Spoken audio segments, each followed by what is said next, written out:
Hi and welcome once again. This is Reflections, and I am here to share some things with you that will challenge you and will help you in your walk with the Lord. Or if you don't know the Lord as your personal Savior, give you the opportunity to make that very, very critical decision. Today is going to be a little different. It's going to be a teaching on knowledge, understanding, and wisdom. And I hope that you were able to pick it up. But as I said before, the fact that these are there on my YouTube channel as well as on my Facebook page, you can always go back and listen to them over and over, and you can suck all the marrow out of the bones that you want to get, and that which you don't care for, you can leave it behind.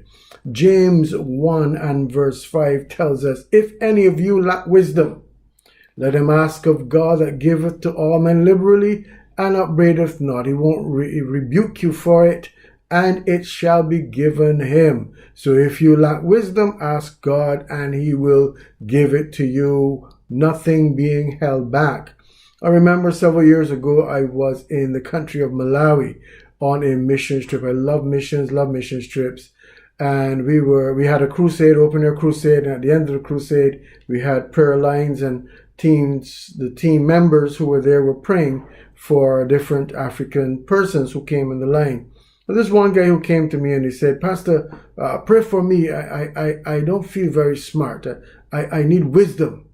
And it was a very unusual request. I think I've actually shared this before, but he asked me to pray for wisdom. And I says, okay, if you want me to pray for wisdom, the Bible says we can pray for wisdom. So I prayed for him. And he said, thank you, and he left. And I remember, I think it was the next year, I was back in Malawi, and then this man came to me after the crusade again. He said, Pastor, do you remember me? And I didn't remember him, but he says, you prayed for me last time you were here. And you prayed for wisdom, and now I am the assistant pastor in my church. And he was so happy, because I became happy myself, because, this was a direct answer to prayer, and God moved him into a different area of ministry. And he was so pleased that God had given him wisdom that was recognized that he could then be a part of the leadership team of his local assembly. Today I want to give a follow-up and a very simple teaching from last week when I dealt with an attribute of God, that he is all wise, that God is wise. And very important teaching to allow us to trust in him, knowing that God never does anything stupid. He never makes mistakes. Everything he does is just absolutely perfect. So if he's leading us, he will always lead us in the right direction, in the right way, to get us to the right destination.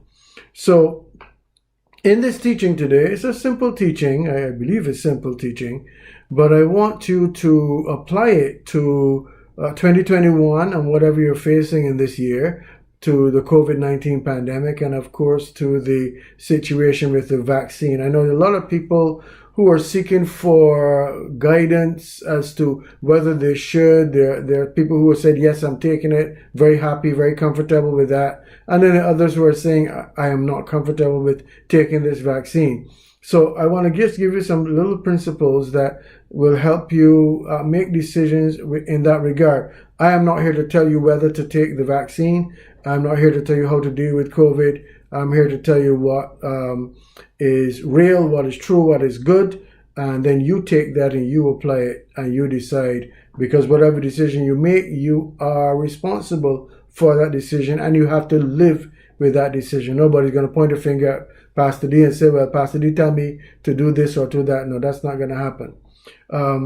Many people are conflicted with this whole novel coronavirus pandemic, and we simply don't know who or what to believe. And indeed, I think the modus operandi of hiding in plain sight is being employed, but at the same time, I believe that we are only being told part of the truth. The truth is being put out there so that one day they will be able to say, but we said, we told you. But there are other things that are being hidden. They're not being told to us because they don't want us to know what is going on. So you got both things happening at the same time. And there's also the influence of social media.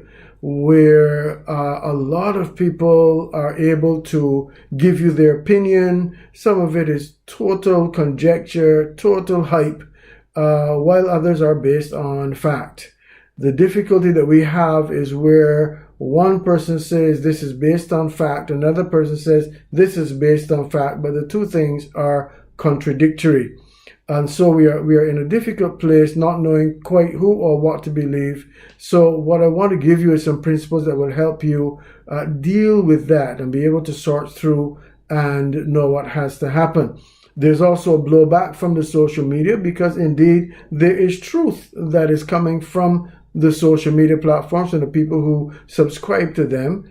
And there's wisdom in there as well. And we need to be able to discern what is true, what is good, what is right, what is wise, and then we need to be able to make application to our own lives and our own situation. Please remember, this is important, please remember that God's end game is being set up, and there are certain evils that must come upon the earth for the devil to do what he wants to do, and that feeds into what God is doing as prophesied in his holy word, especially in the book of Revelation, but not only in the book of Revelation. So always remember, please, if you're a child of God, always remember that there is a big picture. When you get too focused on COVID-19 or this and that, the next, the third, you will miss the big picture of what God is doing and maybe even what the devil is doing. So I want you to keep in mind always that there is a big picture. There's something much bigger than what we are being presented with to our senses that is happening, that is taking place. And also extremely important, please always remember that God is and has always been in control. The devil is not in control. God is in control. That being said, today's reflection, as I mentioned, is about knowledge, understanding, and wisdom. Knowledge, simply represented, is the acquisition of information. Very simple, very basic. Whether the information is true, whether it is fiction, whether it is outright deception, it is information that is presented to the senses. For example, let me give you some examples of information or knowledge. The sky is blue. That's information. The sky is pink. That's information. As I said, the issue is not whether it's right or wrong. It's information. And that information becomes knowledge. All right? North America is cold right now. That's information. Barbados is cold right now. That's information. Joe Biden is the president of the United States of America. That's information. Donald Trump will be back in office. That's information. I'm just trying to show you that whether it is right or wrong, truth or fiction, it is information. So that is knowledge, right? So information presented to the senses is knowledge, all right? Now, understanding, that's the next step, is interpreting or finding out the meaning of the information presented, whether the information is true or false, whether it is relevant, etc. It takes into consideration the presenter, the person who is saying what is being said, the context in which it is said, the environment in which it is said, all right? You could say context and environment are the same thing, but I mean something different by the two of them. There are other factors that need to be considered as well to arrive at the meaning of the information or understanding. So, for example, if you're sitting by a window and you begin to shiver, the information, nobody has to say anything to you, the information presented to you is that outside is cold. All right, you're sitting by a window, you're beginning to shiver, so the information is that outside is cold. All right, so the relevance of that information, this is what is important, the relevance of that information to understand what it means as you're shivering. All right, that the air coming through the window is cold and it's making you shiver. The air coming through the window is cold and it's making you shiver. So you understand what is going on, the meaning of your shivering. You interpreted the factors presented to come to a conclusion regarding their meaning. So you're shivering, what does it mean? That's where you get understanding. You investigate, you look at it, you find out what it means, and so you have understanding of knowledge or information presented to you. As I said, let me repeat it. Information presented to you does not necessarily have to be words. It could be a scenario. It could be a situation. It could be an environmental factor, which I just mentioned in beginning to shiver. All right. So the environment is cold. There's cold air coming through the window. So you understand what is happening. So you have knowledge and you have understanding of what that knowledge means, what the information means. All right. I hope you're with me so far. All right. So let's go on to wisdom. This is actually quite simple. But wisdom is the correct application of the understood knowledge. The correct application of the understood knowledge. It's cold outside. All right. The air coming through is making you shiver. You understand the knowledge. You understand what it means. All right. And then you correctly apply your understood knowledge. I hope that's clear. Okay, I don't have an audience right now to say yes or no, so I hope that I presented that in a way that you understand. Right? So you want to apply the knowledge and the understanding of that knowledge to your situation or to your context. So that knowledge usually leads to a decisive action. The action can either be passive, you do nothing, or active, you do something. So let me illustrate it for you in the last couple of minutes I have. Knowledge. The stove is hot. That's information presented to you. The stove is hot. Knowledge, information. Understanding of the stove is hot. Who said it? Can they be trusted? The context in which it was said. You might even experiment by touching the stove to understand what the stove is hot really means. And based on these factors and other factors that you may consider, you come to the conclusion that if you touch the stove, you will be burnt. That's understanding achieved. All right? You got knowledge, you understood the knowledge, you investigated, you even experimented, and that brought you to an understanding that if you touch the stove, you will be burnt. So what is wisdom? Wisdom is the correct application of your understood knowledge or your understanding of the information given. So in the situation with the stove being hot, you apply the knowledge, you apply the understanding of that knowledge, and then you come to a decision, and that decision ends up being passive wisdom. What I mean by passive wisdom? Your action is not to touch the stove, or should I say, you take the decision not to touch the stove because you understand that the stove is hot. That's wisdom. All right. Let me give you one quick illustration of active wisdom. All right. Young lady dating a young man. Someone tells you that he cheated on you. What's that? That's knowledge. That's information.